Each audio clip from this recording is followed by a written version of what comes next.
thought we could talk about this without the cat's hearing, but I don't think that's gonna work. Hi everybody and welcome to Cats and Pats. So cats are pretty amazing animals. You might think, yeah, well I hope so, Jason, if you're gonna spend several hours a week making a video about them rather than like changing fluids in your car or cleaning up the place or something. Would you? But regardless, one thing that makes them so incredible is their 5 senses and how they rely on them. And they crush the competition with humans in like several of their senses. But rather than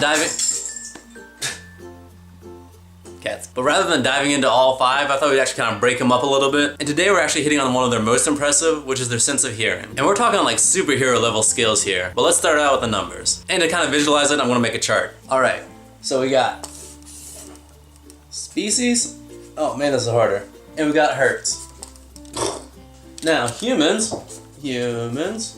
go from like 65 to 23 kilohertz. 65 to 23 kilohertz. So this is our range. Boom. Then you have cats, which cats actually start lower, so start over. All right, bigger chart. So people go from about 64 hertz to 23 kilohertz. And for comparison, dogs actually go from like 65-ish hertz all the way up to 45 kilohertz. And this isn't exactly to scale. Cats, on the other hand,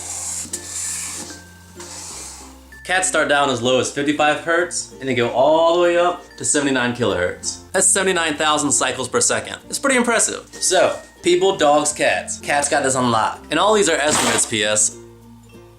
Various sites will give you various numbers. Also, breeds and ages and stuff will all affect that, but we're just sticking with averages. One more thing. Ultrasound starts right about here at 20 kilohertz, maybe 22-ish, like on the limits of human hearing. And you'll see that cats and dogs go way above this. For real, done with this now. So dogs can hear about 0.6 octaves above humans, and cats can hear 1 octave above that. I don't really know what an octave is. I just think like notes in music or something. Octave is the interval between one musical pitch and another with half or double its frequency. Sounds good to me. Okay, so that's a lot of numbers and a lot of stuff about ultrasonic sounds, but what does it all mean? Well, you've heard of echolocation where like dolphins and bats use ultrasonic sounds to like sense their environment, or really I guess map out and navigate around their environment. Well, cats can do the same thing, but really no they can't. Cats don't have the ability to use ultrasonic sound for location or communication. But you know what does? Mice and rodents. So most people believe they use their ultrasonic hearing to actually help them hunt. Even the non-ultrasonic stuff, just being able to hear like little scurrying feet and like rustling leaves helps them out a lot with hunting. Oh, have you ever seen the small little inside pockets on a cat's ear? Maybe I can grab my cat here, or I'll throw a picture up. All right, so the little pocket in the side of the ear here, and maybe I can get a close up because she's not having this. Those are actually called Henry's pockets. And it's theorized that those pockets actually help cats hear ultrasonic sounds. And you also find them in like dogs and bats and stuff. Side note, it's a common area for parasites to gather and should be checked during a normal vet exam. It's also called a cutaneous marginal pouch. And Henry's pockets, who is Henry, you might ask? No idea, I didn't see that anywhere.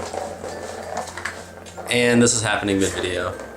Another thing that makes cats' hearing so good is their ability to rotate and move their large outer ears. So if you look at a cat's ear, it's really just like a large funnel for sound. And because they move independently, you can have a hunter cat like lying perfectly still, and their ears can still be like rotating around, like collecting and amplifying sound from like all around them to determine if there's predators nearby or maybe some prey to have for lunch. Also, the ability to move their ears around allows them to really accurately pinpoint where a sound is coming from. So they can like rotate their like radar dishes here and like pinpoint like where that mouse is. One more cool note that I read, the ability to locate the direction a sound is coming from is partly determined by the distance between their ears. And you can sit back and watch your cat's ears. The cat will sit there or lie there and their ears will just kind of scan around. Even when they're napping, you can see their ears like scanning around for like prey or predators, which is pretty fascinating in and of itself. And I actually have a whole video about cats' stages of sleep and how they can sleep and actually listen to predators and prey around them at the same time. And I'll link that in the card right here and I'll throw it in the description below. It's pretty fascinating stuff. So not directly related to hearing, but one important thing to note, cats' ears like people's ears are crucially important for balance. But cats and their balance is a topic for another video. So cats' ears are much more sensitive than ours, so keep that in mind in your house. If you have something loud like a vacuum or a blender, coffee grinder, thunderstorms, fireworks or whatever, make sure you have a spot your cat can escape to. If it's loud to you, it's definitely loud to them. That can lead to like agitation and nervousness and you don't deal with that, and they don't deal with that. And another side note, if you have a cat that you think is afraid of men, it might be they're just scared of the louder footfalls or like deeper voices. I know my cat Moo Moo does not like the sound of loud shoes or boots. So yeah, cats' hearing is pretty insane, and cats have some of the best hearing of all the mammals. Pretty impressive, just saying. So do you have any more random cat facts or stuff you want to know about? Tell me in the comments below. And if you're new here, make sure you subscribe. Thanks for watching, and I'll see you next time.